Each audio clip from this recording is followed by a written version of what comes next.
Hello everyone and welcome to the Drydock episode 240. This week the questions are taken from guides 288 and 289. That's the Glaton class monitors and the Marsilio Diaz class destroyers, along with the Wednesday's videos on what I think my top 5 best engineered ships are, and the Caribbean theatre in World War II. UNSC Forward On to Dawn asks, did the British practice of compulsory purchasing-seizing foreign warships under construction in British yards during World War I deter foreign countries from placing further orders with British yards post-war? It doesn't seem to have completely put people off, in part because, well, the clauses in the contracts that allowed the British to compulsory purchase the ships were, agreed at the time that the contracts were signed.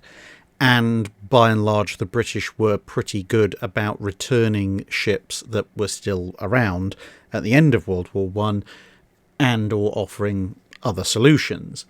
And you also have to bear in mind that the vast majority of the foreign warships that ended up in British service during World War I were done by fairly amicable negotiation and agreement with the countries in question.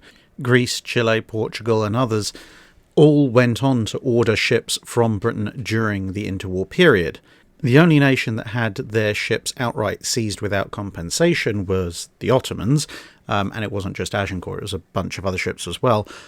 But, well, the Ottoman Empire didn't exist very soon after World War I, so what exactly they did or didn't think about purchasing British warships will forever remain unknown. But, admittedly, probably they wouldn't have been too keen on repeating the exercise. Although, interestingly enough, Turkey, which was of course the successor state to the Ottomans, did order some destroyers from Britain in the post-war environment. The bigger thing that obviously put people from placing orders off was the fact that, the global economy being in a little bit of a spin after World War I, recovering slightly and then being hit by the Great Depression, put people off. The Washington Treaty's restrictions on sale of capital ships also put people off. But there was still quite a thriving cruiser, submarine and destroyer market going on. And I suppose when you look at things overall, you could argue that perhaps Britain had lost ground when you look at the number of ships built for foreign navies pre-World War I in British yards compared to the number of ships built for foreign navies in various yards across the world, and then compare the ratios. Britain lost a bit of market share, but the market itself was fairly small in the interwar period compared to pre-war. And to be perfectly honest, when you look at the various types of ship in the pre-war market, Britain had a little bit more dominance, largely thanks to its construction of very large vessels, primarily capital ships, but also cruisers. Whereas in the smaller ships market, destroyers and smaller cruisers, and even some armoured cruisers, there was a lot more competition from France and Italy in particular, as well as Germany and America to a lesser degree. And in the interwar period, Italy and France maintain a fairly decent margin in building destroyers and cruisers for other nations. But you have, things like La Argentina built for the Argentinians, various classes of destroyer built for all sorts of people. The Canarias class, whilst not built in the UK, was designed in the UK, a riff on the County class, and so on and so forth. John Lavery asks, which World War era monitor do you think was the best, either from an economic standpoint or in terms of actual combat capabilities? Well, let's be clear, no monitor that gets caught in a gunfight is ever likely to win said gunfight. The Battle of Imbros proves that, amongst other things. Unless, of course, it's caught in a gunfight with, say, something like a small cruiser and it has a decent fire control platform, in which case, a couple of 14 or 15-inch guns, or maybe some 12-inch guns, some of the old ones can probably do a fair number on a small cruiser if it hits it quickly enough. And as you can see here on HMS Terror, there were some secondaries installed to ward off destroyers and so forth. But, with all that said, I think both in terms of straight-up combat capabilities, such as they are, outside of shore bombardment, and from an economic standpoint, then the clear winners for World War era monitors have to be the Erebus class, HMS Erebus, and as seen here, HMS Terror. And that's partly on the basis, to be honest, of the fact they're towards the end of the monitor building line of the Royal Navy. So, of course, they incorporate a lot of lessons of the older ones, and they have the twin 15-inch guns, which makes them some of the most heavily armed monitors, depending on how you rate the Lord Clives that were modified with the fixed 18-inch guns. But as you can see here, they have a extensive-ish secondary for a monitor, so they can maybe see off a single destroyer, and as I said before, they've got the firepower of the big guns if they're lucky enough to hit something. But also, unlike the vast swathe of monitors that the Royal Navy constructed in the First World War, Erebus and Terror actually survived through the interwar period and into the Second World War, and continue to give good service in that conflict. And at that point, Terror was sunk whilst supporting operations off of the North African coast. Erebus, on the other hand, survived the entire war and was actually present off the coast of Normandy, amongst other things. And so, in terms of just pure bang for your buck, return on investment, the Erebus class by far and away win the economic argument, simply by dint of being around long enough to give lots of useful service. Dejan Gabrovsek asks, Iowa-class battleships had a splinter deck. Did other classes of battleship also have it? Depends on the ship, but yes, most fast battleships had a splinter deck of some description. Also, the position could be a little bit different. So what you're looking at here is obviously some fast battleship cross-sections, but broadly speaking, a splinter deck is a deck that, as the name suggests, is designed to catch splinters that might pass through from some kind of detonation on, in, or possibly even passing partly through the main armoured deck. Now, strictly speaking, if you want to broaden that definition to a deck that's designed to catch splinters, period, of any description, that does expand the capability of saying this ship has a splinter deck a little bit more. So, for example, here at the top left, Bismarck does not have a splinter deck in terms of a deck that can catch splinters if the main deck is badly hit or partially penetrated. That's because, as you can see, its armour deck is actually quite low down compared to everybody else's, and at least at amidships, the machinery spaces are directly underneath that armoured deck, so you can't just put a splinter deck halfway through your machinery space height, because otherwise you're going to be cutting your boilers and so forth in half, so that's not good. But it does have, as you can see, a bomb deck right at the very top, and then what you might call a splinter deck between the bomb deck and the main armoured deck, and that deck is there to catch splinters from bombs that have either detonated on or immediately after passing through the bomb deck. So it is there to catch splinters, but only from aerial bombs. It's not there to stop splinters from shells. Unfortunately, if you are Bismarck's engineering crew and the main armoured deck takes a bad hit, the only thing that you're going to be stopping shrapnel with is your face. Then you get the Richelieus in the middle there, and here you see the type of splinter deck that you see on quite a number of different ship designs that's somewhat at variance with the way the Iowas do it, in that it is literally a whole other deck down. You can see there you've got the main armour deck sitting on top of the belt armour, and then the splinter decking one level below. And this repeats in various ships. The King George V's have it. The Montana design, you can see down there in the middle at the bottom, has it. But then if you look over to the Iowa on the bottom right, the splinter deck on the Iowa is actually a partial level just underneath the main armoured deck. Now, this has its advantages and disadvantages. Disadvantage, it cuts into height, and if there is a full penetration going on, then if that projectile, whether it be a bomb or a shell, is about to detonate, then there is a possibility with such a closely spaced splinter deck that that projectile might also go through that deck and or turn that deck into more splinters and shrapnel, before which then might go on to ruin things further down.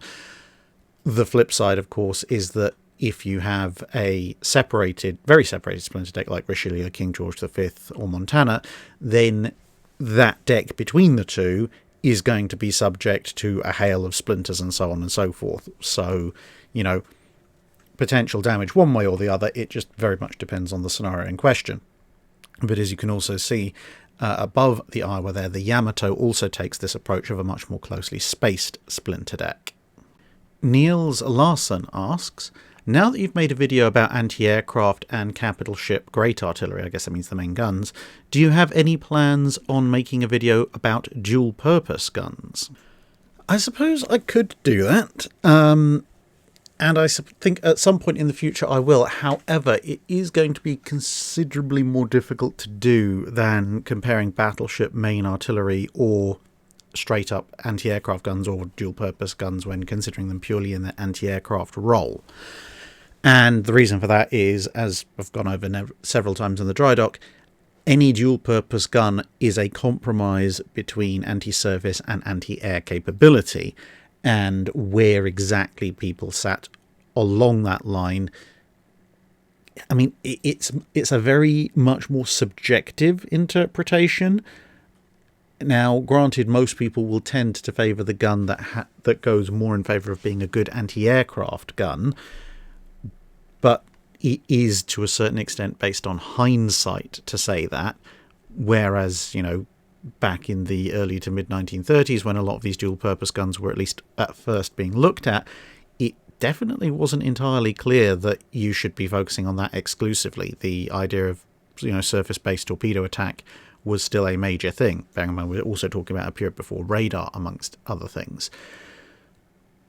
But even putting that aside, even if we just look at objectively how good are these guns, as close as we possibly can, then we're still going to have to effectively have two comparison points because of this split between things. So I think to do that, rather than just do a straight up, here's all the guns' capabilities compared to each other, which is what we've done in the past, what we'd probably have to do is actually first do an analysis of the secondary guns of capital ships, or if you like, the primary guns of, well, light cruisers and some destroyers, I guess. You have to leave out the heavy cruisers because the 8-inch gun, county class wishes aside, doesn't really have any anti-aircraft capability until after the Second World War.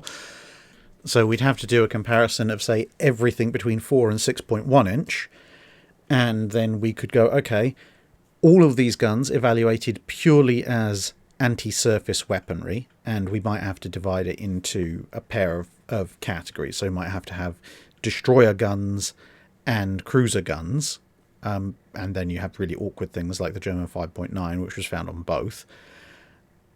But nonetheless, once we've done that and established, right, these are the best guns or the best gun for anti-surface work, and then we can also look at the best gun for anti-aircraft work, and then we can analyse all dual-purpose guns, but not just against each other, but also against our kind of paragon anti-surface gun and our paragon anti-aircraft gun, heavy anti-aircraft gun, and that will then obviously give us, you know, this gun is, let's say, overall scores 6 out of 10 versus the best anti-surface weapon, and it scores 9 out of 10 against the best anti-aircraft weapon.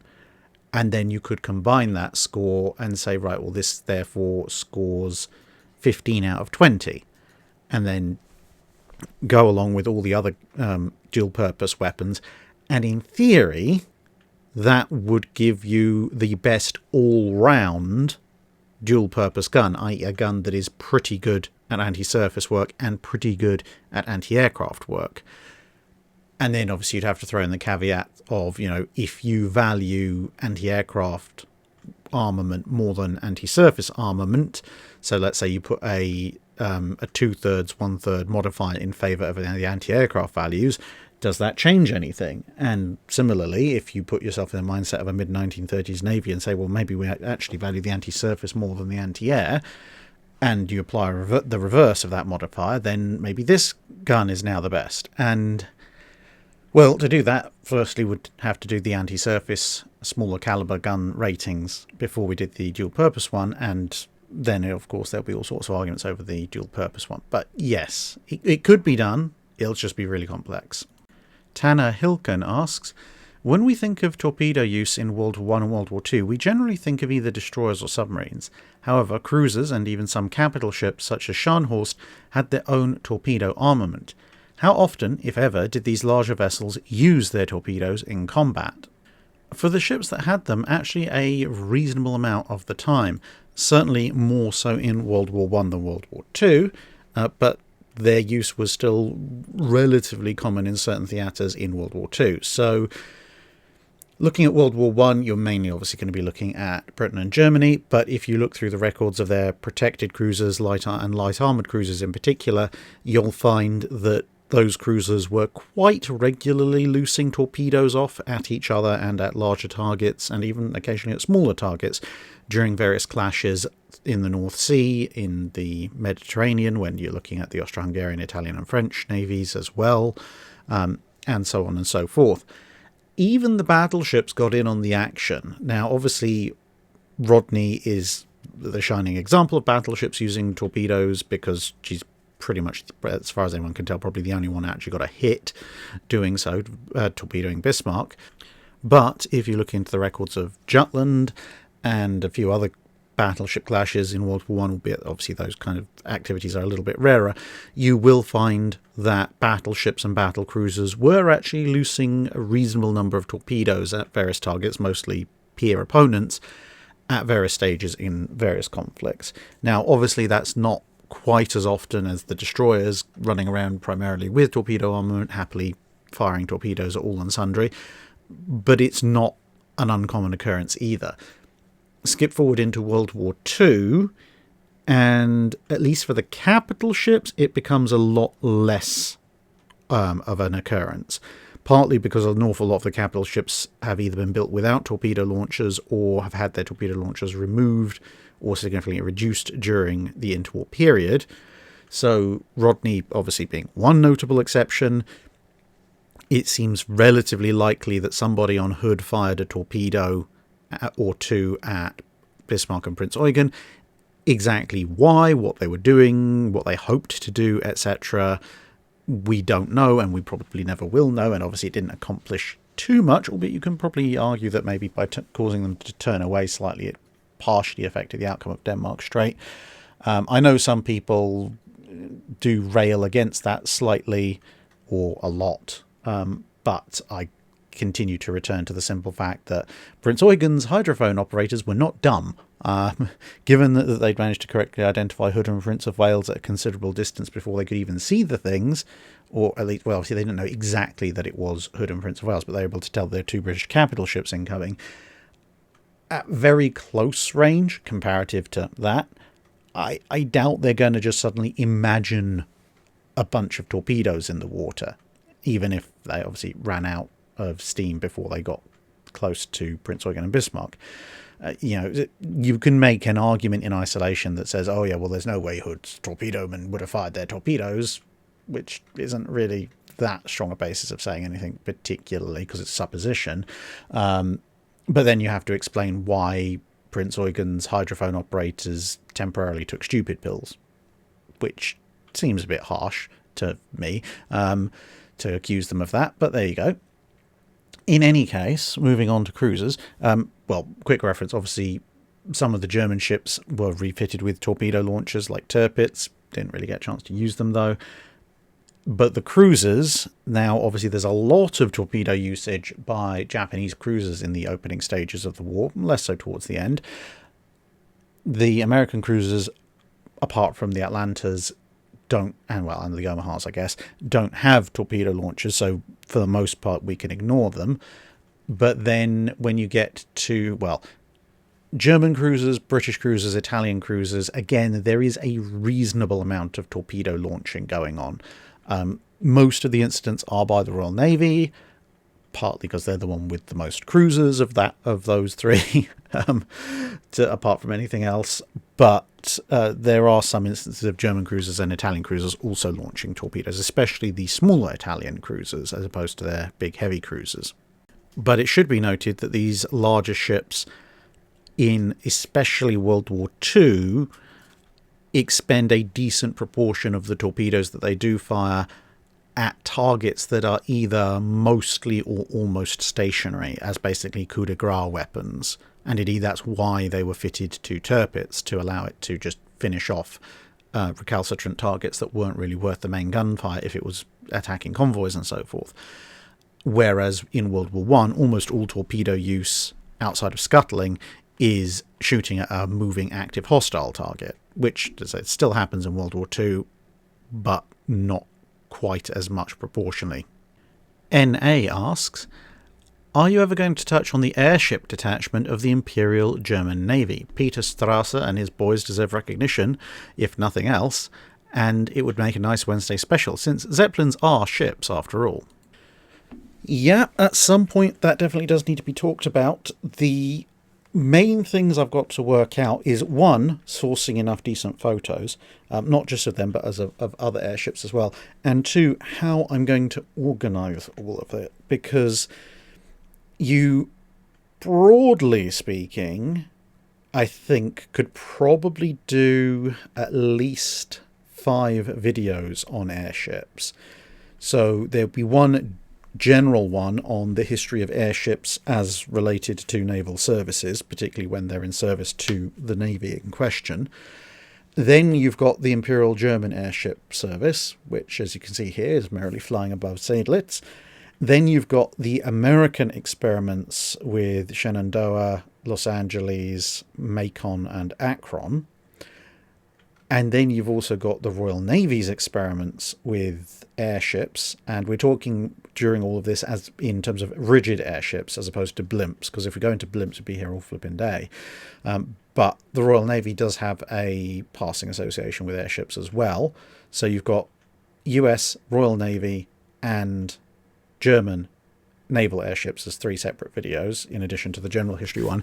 And then you've also got a more catch-all video that's designed to look at the airships of various other nations that were used in naval service or related to naval service. And they do exist. There are a bunch of them. But I think that's probably going to be the harder one because, one, you've got to discover all of those airships. And then 2, you've got to discover whether putting them all together in a single video will actually do decent service to them. It may well be that that video might end up being split still further because, there are French airships, Italian airships, and so on and so forth. And how much can you say about them in one video without going completely overtime? So, yeah, there's a lot to say about airships, not just in terms of what they did and what their purpose was and how ultimately they went out of service, but also in terms of what could have been some of the prototypes that were either under construction or under consideration, like the US's second generation fighter carrying airships that they were thinking about building after Akron and Macon. And you've also got to look at some of the influences that the technology that was developed for airship construction had on ship construction as well. Scott Giles asks, just how good were US Standard Battleships? Yeah, there was a range of them, but against their various age competitors. There were quite a few countries building battleships in the run-up to World War I, and only a few were battle-tested, so questions remain. Now, as a couple of commentators before pointed out, I have answered this way back when, if you can imagine, an ancient time when Drydocks were in the double digits. But nonetheless, since a bunch of you are probably new to the channel since then, I'll briefly go over it. And the first thing you have to point out is it's actually incredibly difficult to compare the US standard battleships to everybody else's. Anything before a standard battleship up to and including the New York and Texas, that's easy because everyone and their dog was building battleships in that period.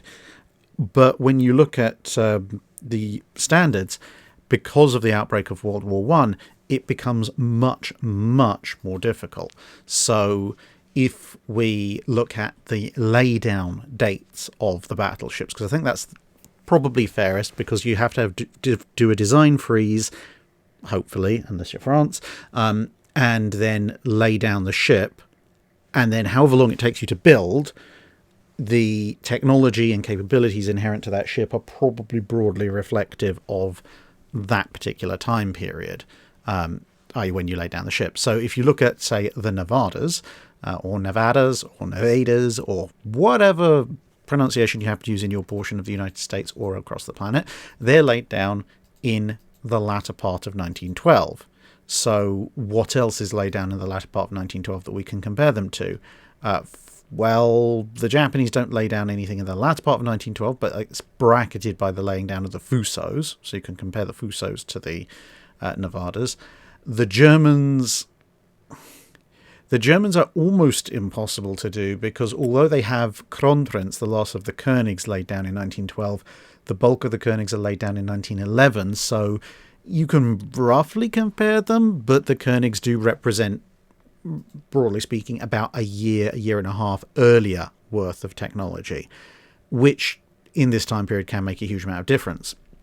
And then if you look at the British, late 1912, if it was early 1912 it'd be the Iron Dukes, but late 1912 it's actually the Queen Elizabeths, because Queen Elizabeth and Warspite are laid down in October 1912, which is almost exactly the same time as the Nevadas being laid down, Oklahoma being laid down within a few days of Queen Elizabeth and Warspite, and Nevada shortly thereafter. And note that I'm just basically referring to the nations that were building lots of battleships. You could look at Italy, Germany, France, etc., but that would be a matter for a full-on video. But if we were to do that comparison, the Nevadas, I'd say the Queen Elizabeths are probably the best of those four by a reasonable margin. The Fusos are probably competing with the Nevadas for second. The Nevadas have slightly better armour. The Fusos are a little bit quicker and obviously have 2 additional guns. And then the Germans, well, sad to say, they're joint bottom with the Nevadas for speed. They do have good armour. Let's not take that away from them, but they are armed with 12-inch guns. They're the only dreadnoughts in this comparison. Everyone else is a super dreadnought. Then you've got the Pennsylvania class, and now you start running into some issues, because the Pennsylvania class laid down late 1913, early 1914. Well, unless you just want to revisit the Fusos again, because Yamashira's laid it down at the end of 1913, you are stuck with, well, the Bayerns for the Germans and the Revenge class for the British. So you can do a comparison with them. But in the interest of time, we're just going to move on, because this is a Drydock question, not a Wednesday video. Then you get into the New Mexicos. And now you have big problems, because the New Mexicos are laid down in 1915. And, okay, you can do a comparison with the Issei. The Japanese are doing that. But the Germans don't have any design frozen 1914, laid down 1915 battleships to compare with. Württemberg's laid down in that time period, but it's a Bayern class. It's 2-3 years out of date, if you like, at that point, in terms of being the latest and greatest design. And the Royal Navy lays down nothing in 1915, because they're in the middle of a war and they've been told they're not allowed to. And you have the same problem with Tennessee and California, laid down late 16, early 17, nothing in the Royal Navy, nothing for the Germans, and, well, not even really for the Japanese, because Nagato, with the first of the Nagato class, is in the latter part of 1917. Then you get to the Colorados, and now with the Colorados there is a comparison, the aforementioned Nagato class, but that's about it. Again, Germany is out of battleship building completely at this point, and the British won't actually lay down another battleship, unless you want to do a comparison to Hood, until the Nelsons. And this is one of the things you do have to bear in mind, whilst comparing the quote-unquote Washington battleships, aka the Colorados, Nagatos, and Nelsons, can be a fun exercise. And whilst most of the time, at least in terms of on-paper capabilities, the Nelsons are usually going to come out on top of in that competition, it is also fair to point out that Nagato and Colorado both had their design processes frozen in late 1916 and early 1917, as opposed to the Nelsons, which was still scrambling to be designed in the early 20s. So, you have to take that into account as well. But who knows, maybe that could be another future Wednesday video, going through the Dreadnought arms race from the laying down of Dreadnought to the laying down of Nelson, and comparing year by year the ships whose first of class is first laid down in that year, and taking into account first half and second half of the year as well. It would have to be a very crude high-level analysis to get through them all, just looking at who's got the thicker armour, the greater firepower and the faster speed, and a few ancillary factors, but who knows, might be worth doing at some point. Edward Dunn asks, was there any real purpose to the various expeditions to the Northwest Passage, other than, to quote George Mallory, because it's there? It's not as though the British Empire or anyone else could actually use the passage, as it has only been recently that the passage was free of ice enough for shipping to pass. Am I missing something? There was a fairly particular purpose to the idea. It wasn't just exploration for exploration's sake, although bear in mind we really did not know a lot about the extremities of the planet until relatively recently. And to be fair, we still don't know a huge amount, but we know more than we did. Now, back then, the idea of looking for the Northwest Passage had been ongoing since near enough the discovery of the New World. Once it had been determined that you couldn't get to Asia by sailing through the North American continent, because it existed, and similarly for the South American continent, and then they got to what's now called Central America and discovered that you could almost do it, except the Isthmus of Panama were in the way. Obviously, later that would be solved with the Panama Canal. It meant that if you wanted to go to Asia, you had, from Europe this is, that you had two routes. You could either go all the way down south through the Atlantic, which was a long old journey, and then you had to go around the tip of Africa, around Cape Town basically, although it didn't exist at that point, and then sail across the Indian Ocean, which was a fairly well-established route, but dominated by, at least at the start of the time that they started looking for things, Portuguese and Dutch traders.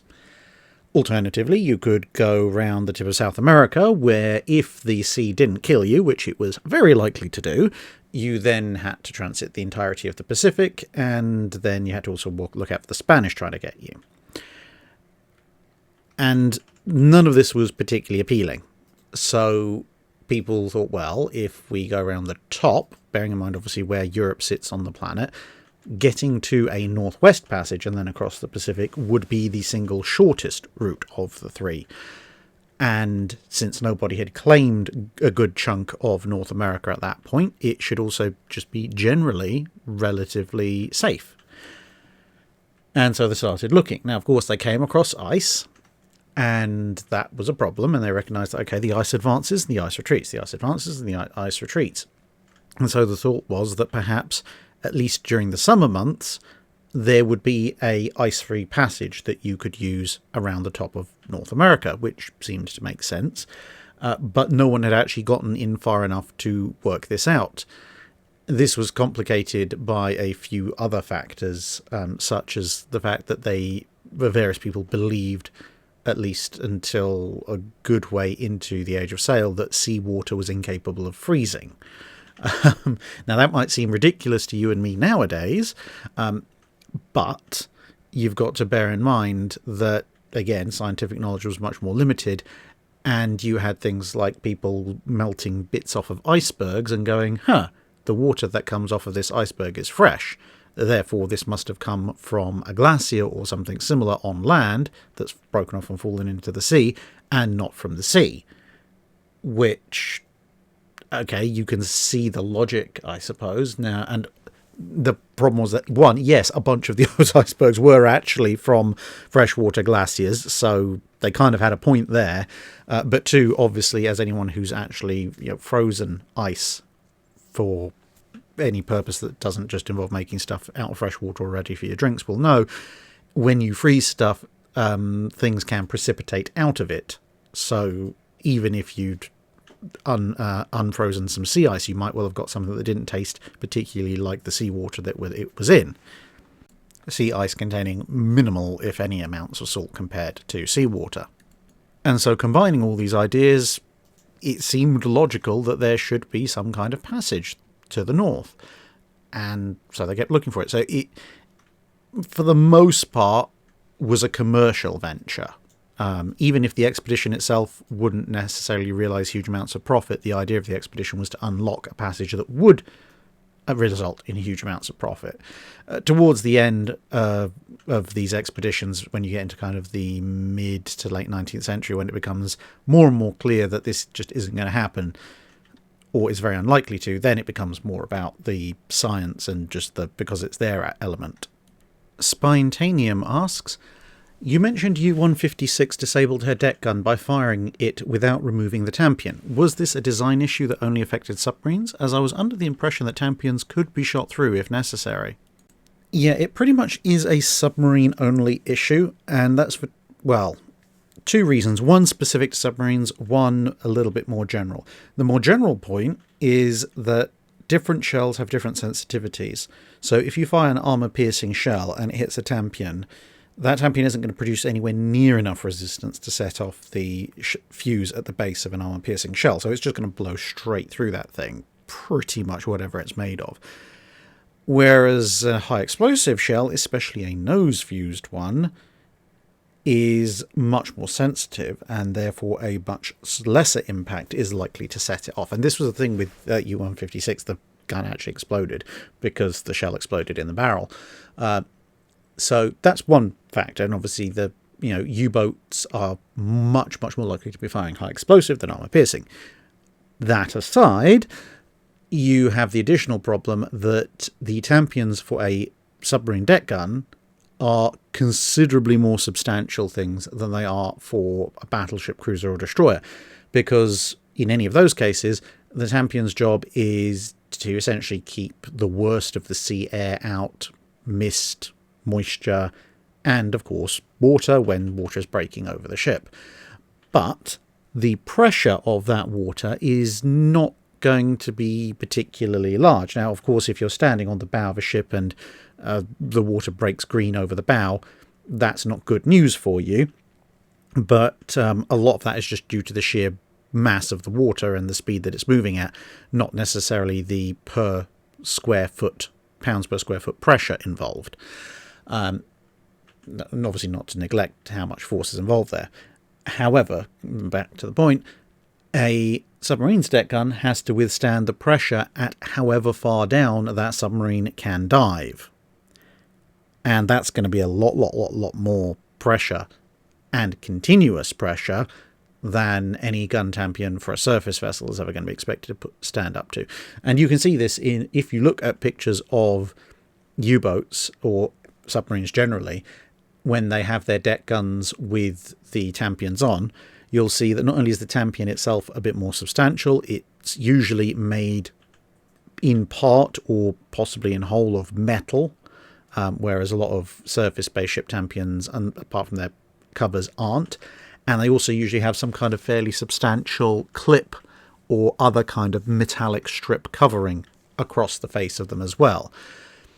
And all of that obviously offers considerably more resistance to any shell, whether it be armor-piercing or high-explosive, than a conventional ship's tampion would be. So, yeah, you fire into that, and you're probably going to blow the gun up even if you're using an armor-piercing shell, because the shell will be slowed up enough that the pressure inside the barrel will probably build to unsustainable levels, but especially if you're firing a high-explosive shell. So, yeah, firing through tampions usually perfectly doable on a surface ship. A very good way to lose your gun and possibly your gun crew if you're in a sub. Kra F1 asks, how was damage to major machinery such as a turbine, boiler or gearbox repaired without replacing it? One case comes to mind is HMS Hood, which stripped a turbine but had it repaired by the time of the Battle of Denmark Strait. A lot of it depends on what exactly the damage is and how modular the system is. So, for example, with HMS Hood stripping the turbine, that's a fairly major problem. However, when you stop and think about the ship's turbine, you can break that down into a number of smaller components, such as the turbine rotors. And the turbine rotors, theoretically, you can actually break down even further into individual turbine blades. So if a bunch of turbine rotors have been partially or wholly destroyed, you don't actually have to work out a way of disconnecting the entire turbine and getting it out of the ship.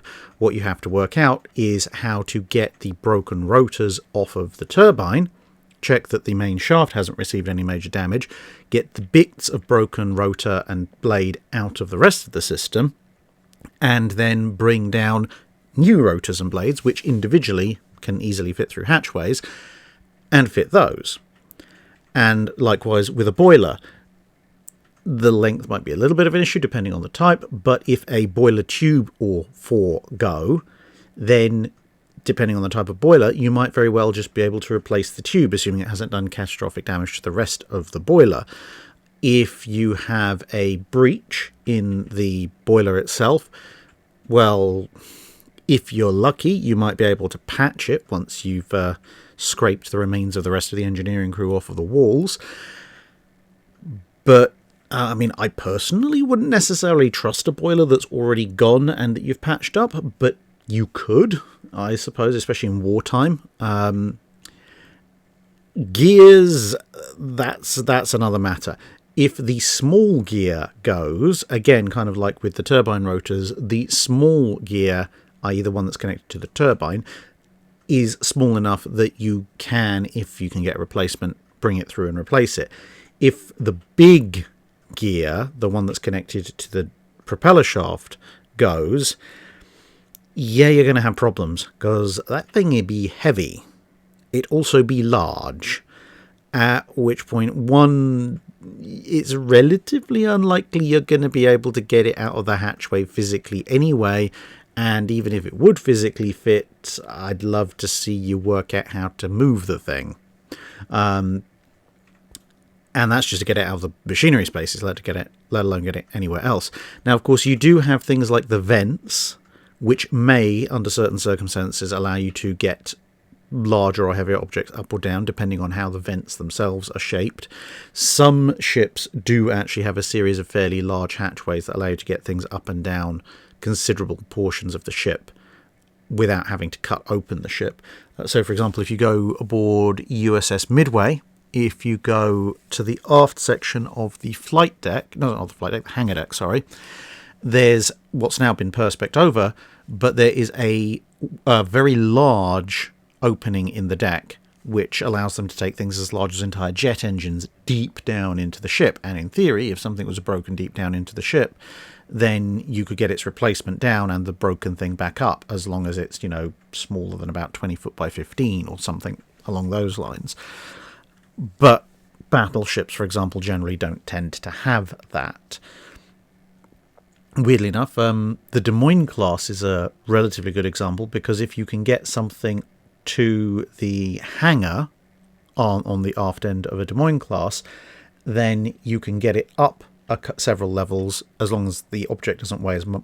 As long as the object doesn't weigh as much or more than a helicopter, because you can just roll it onto the lifting section and it can be lifted up, and likewise going back down again.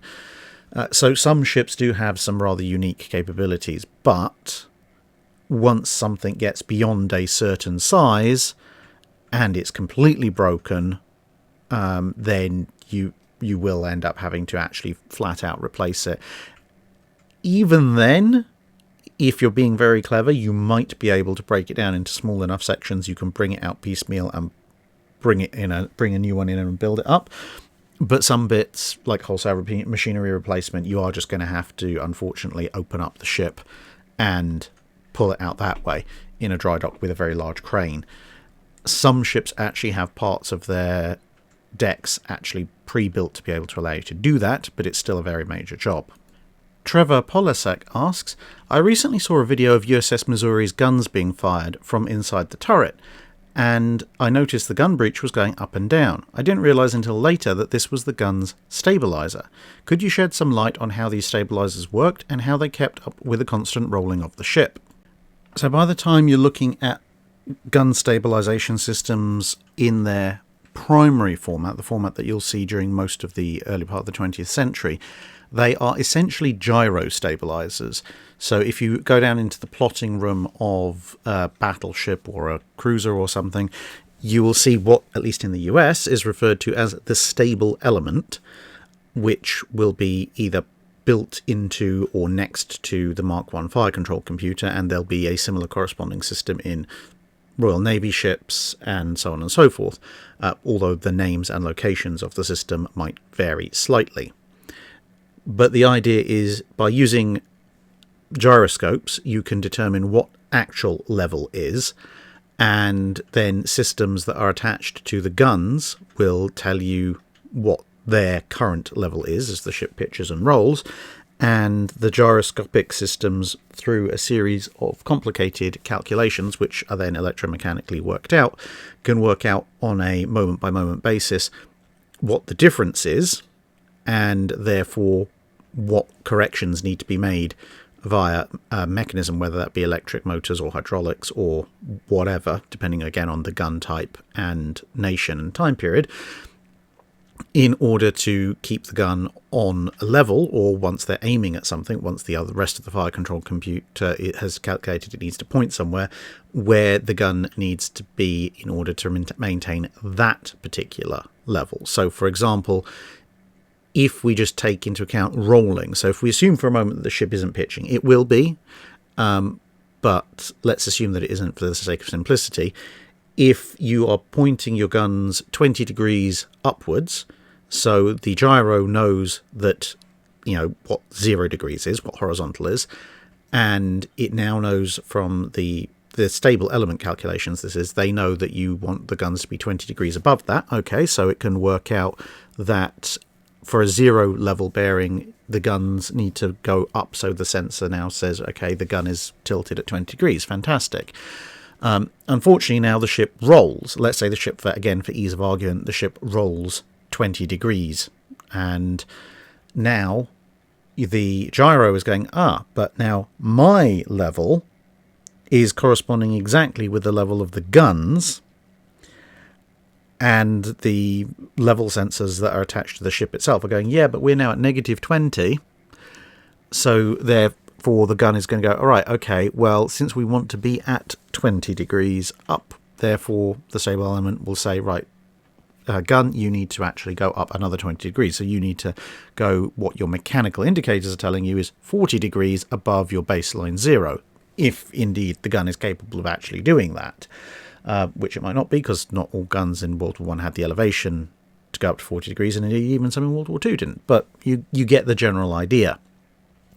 Now that's a very, very simplistic variant, because obviously it's not going to wait for the gun to get down to 0. It's going to register that the gun is falling relative to where it should be as soon as it does so, and start issuing corrections, and likewise for coming back up. And then you've got to take into account of actual pitch and roll, not just roll.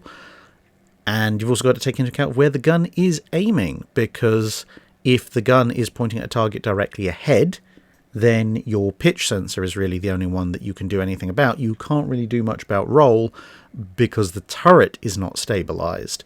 So that, you know, you can't alter the angle that the turret's sitting at. So that, to a certain extent, has to be ignored. Now, you can get triaxially stabilized gun mountings on much smaller guns, when they work, but when you were talking about the big battleship guns, you can't really triaxially stabilize a 2,000 plus tons of gun turret.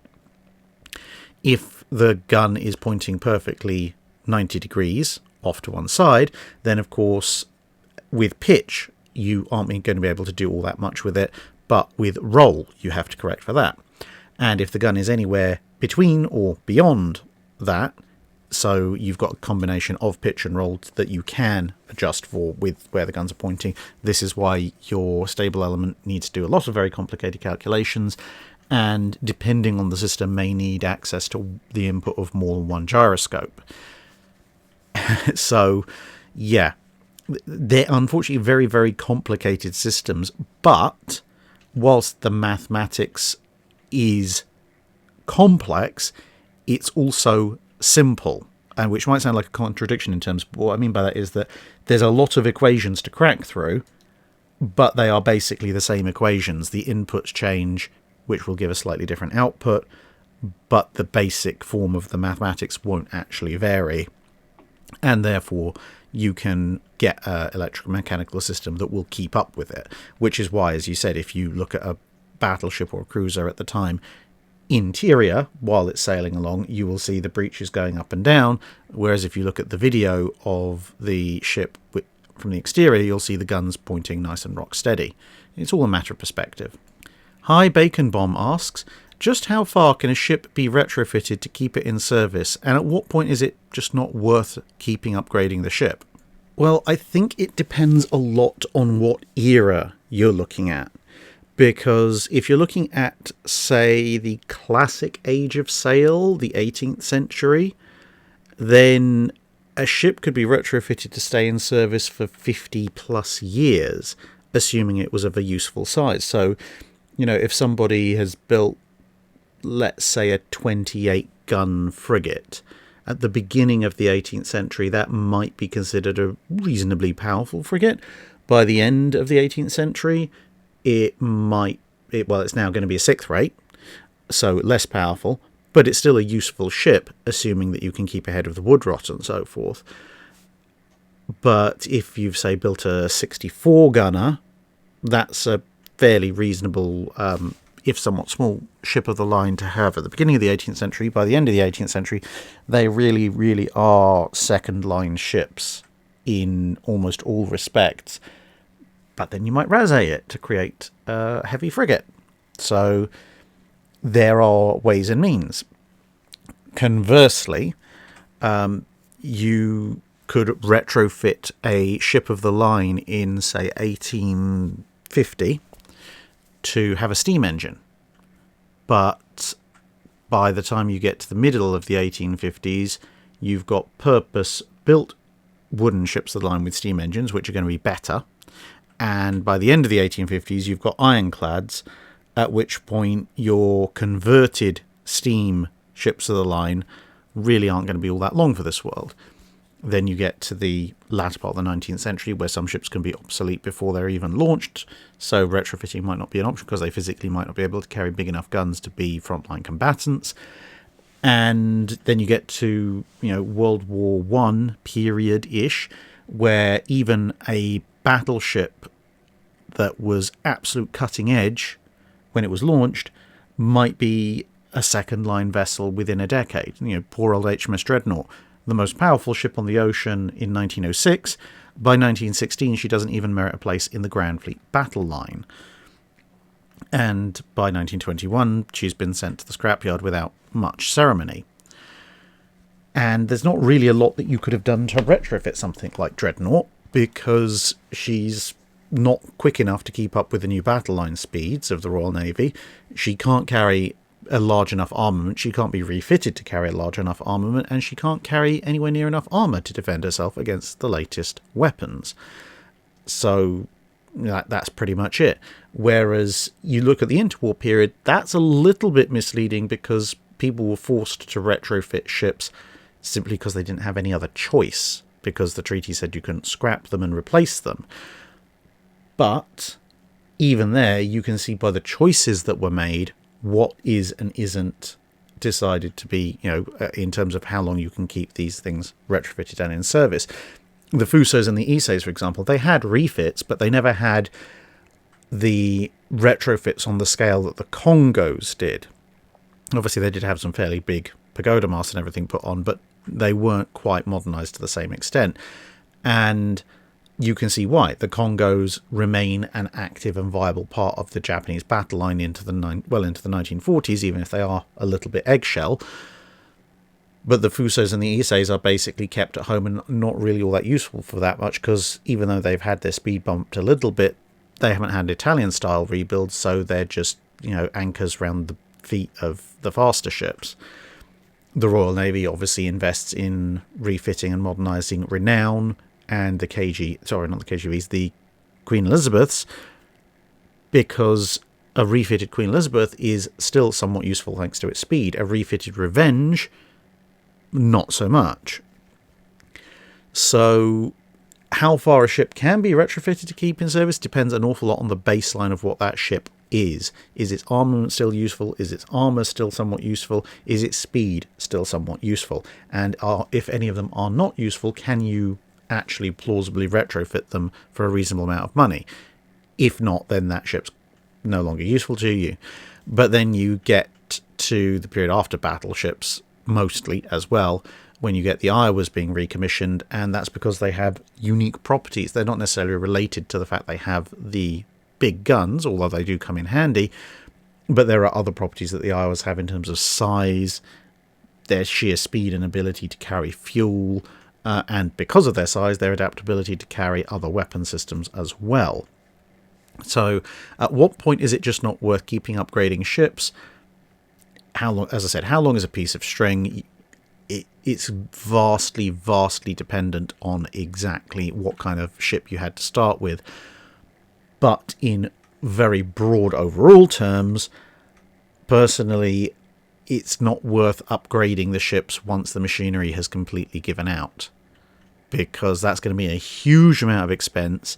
And in most circumstances, once your machinery's lifetime expired, which, barring some more modern upgrade stuff, is going to be about 20 years of active service, the cost to rip all that machinery out and replace it compared to the cost of getting a newer, more capable ship is actually, the cost is remarkably close.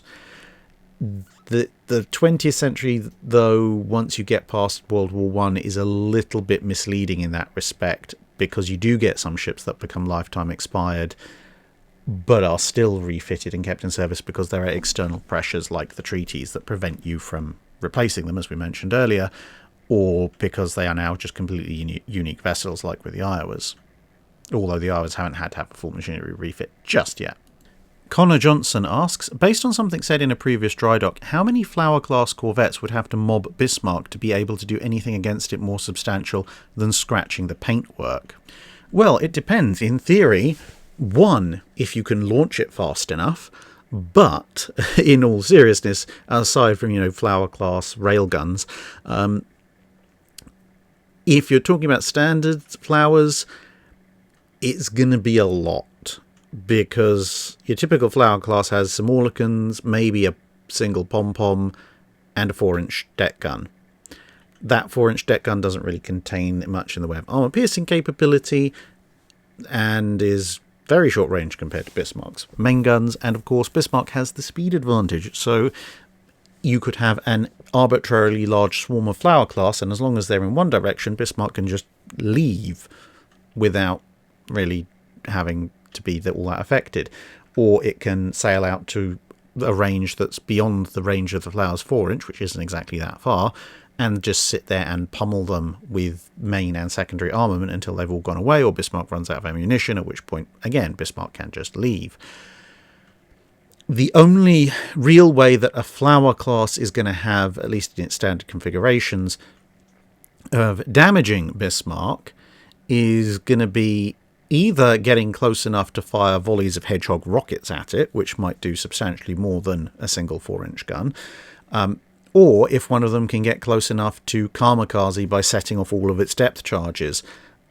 Ideally, if you really want to break Bismarck, you'd have a Flower class that's gone out with a slightly overloaded number of depth charges, like 100, 120 depth charges, and then, ironically enough, given all the furor that surrounds Bismarck, scuttle itself right in front of Bismarck. Bismarck presumably ignores the rapidly scuttling vessel in favour of just keeping going, and then as the wreck sinks underneath Bismarck and Bismarck travels over it, then the depth charges go off. Because, 100 depth charges going off under the keel of Bismarck, that'll kill the ship. But really, with the Flower class, it's pretty much all or nothing. They're either in point blank range, so you can kamikaze the depth charges, or shell it with innumerable hedgehogs, or you're doing nothing at all. And the only way you're going to be doing that, because of Bismarck's speed advantage, is if you physically have enough Flower class to ring the ship without it noticing, which is going to be a lot. Waldo739 asks, according to Wikipedia, all of an Iowa's class battleship's urinals and all but one toilet flush with seawater to save freshwater. My question is, which one is the special toilet, and why does it get freshwater? According to the battleship Missouri, the toilet that gets flushed with freshwater is the one that's attached to the brig. And that wasn't the answer I was expecting either. I was thinking, maybe it's something to do with prestige. Maybe it's the admiral's toilet or the captain's toilet or something. No, it's the brig toilet. And in actual fact, the showers that are all the showers are freshwater on a battleship for obvious reasons. The showers, well, there are showers that are directly above the brig toilet, which can then obviously be plumbed into the wastewater from the showers, which is quite useful.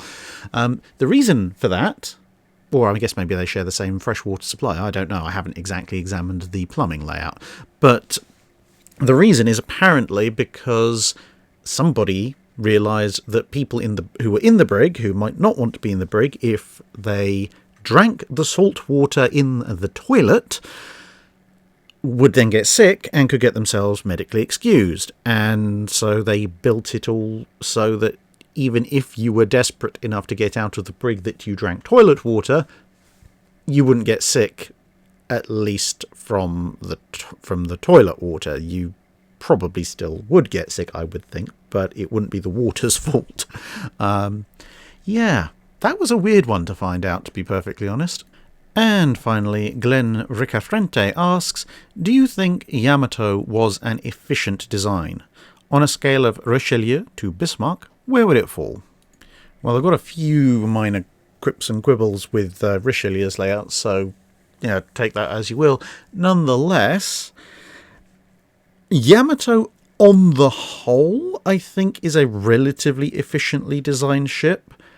There are individual flaws you can pick up, to be certain. There's flaws with the torpedo defense system, for example, but that is not so much a mark of engineering efficiency, that's a mark of engineering competency.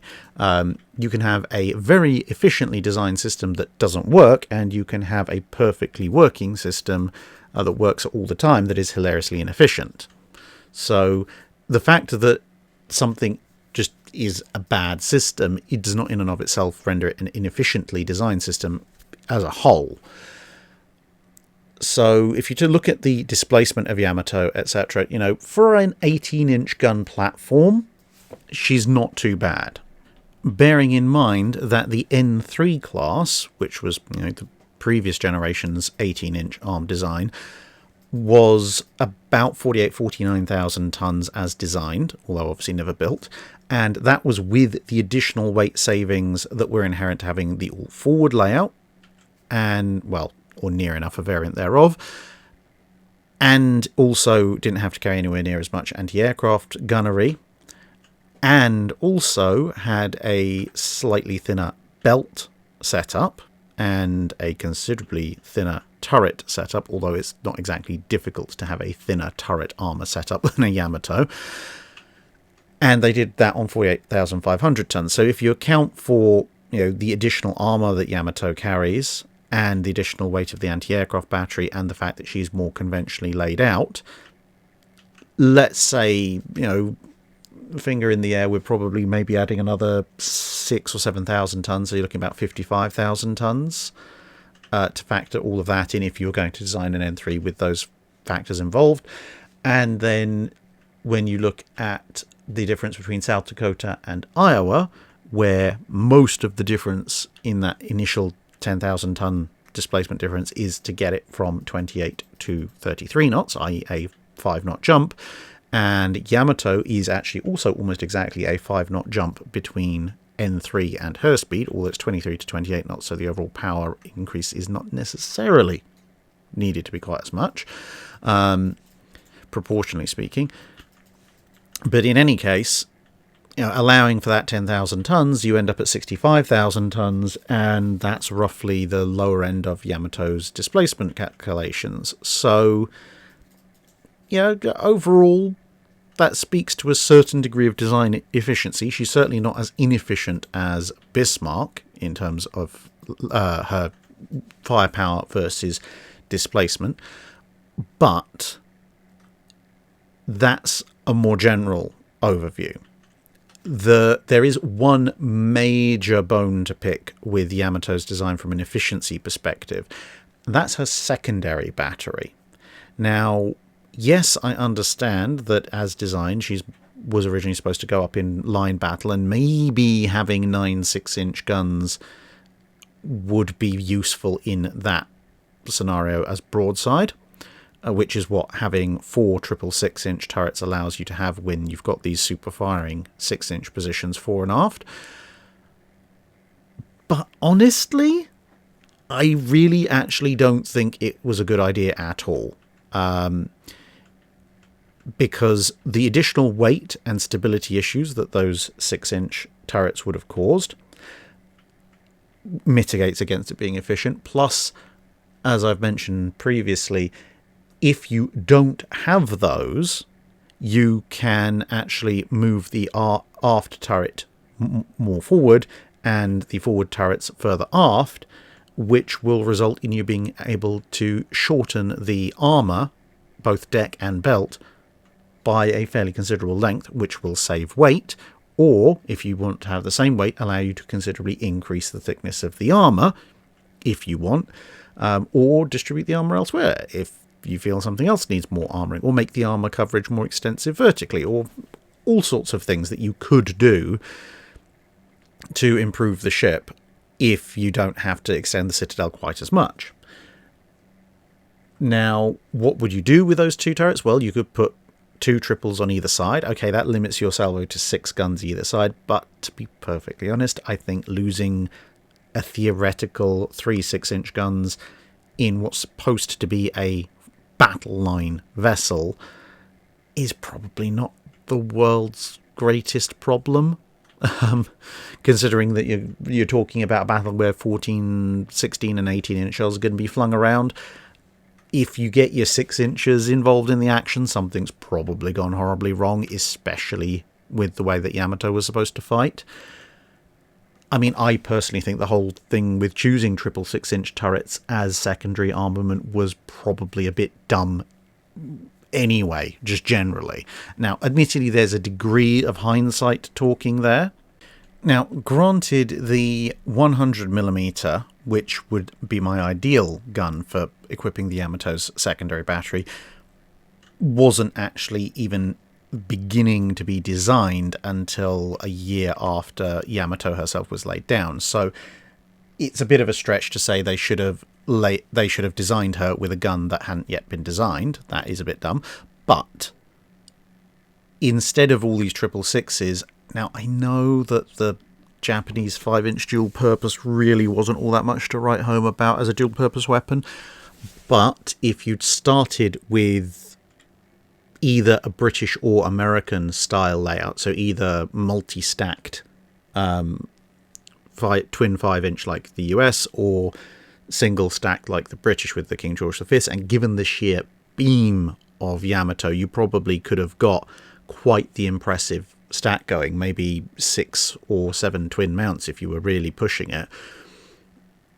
I think having 6 or 7 twin mounts of 5-inch either side, or even just 5 like the US fast battleships did, that still gives you 10 guns per side, which is more firepower in terms of barrel count, at least, if not weight of shell. And if you manage to get a 6th or 7th mounting in, probably also in weight of shell, than you have with your 666s, plus you have your compacted citadel, plus all of those shells can at least notionally be flung at an enemy air target. That just seems to be a much, much better use of and setup for the secondary battery. And if you realise whilst the ships are building, because bear in mind it did take a while for the Yamatos to enter service, but if you recognise whilst the ships are under construction that you are looking at a real winner with the 100mm, then you can change the design part way, and who knows how many 100mm guns you can fit onto a Yamato, even with the compacted citadel that I would advocate for. So that's my pretty single biggest efficiency gripe when it comes to Yamato. As a result, if you want to go on a sort of a 0 to 10 scale of efficiency, I would probably say the Yamato merits about a 7. It's for its speed, its protection, and its primary firepower in the form of its 18.1-inch guns, it's actually a pretty efficient design. But the secondary battery lets it down a lot, and that then compounds the fact that whilst the armour for what it's been asked to do is efficiently laid out, the layout could be considerably better if the secondary layout was better. And that brings us to an end for this week's Dry Dock. Thank you very much for listening, everyone, and I hope to see you again in another video fairly soon. Bye.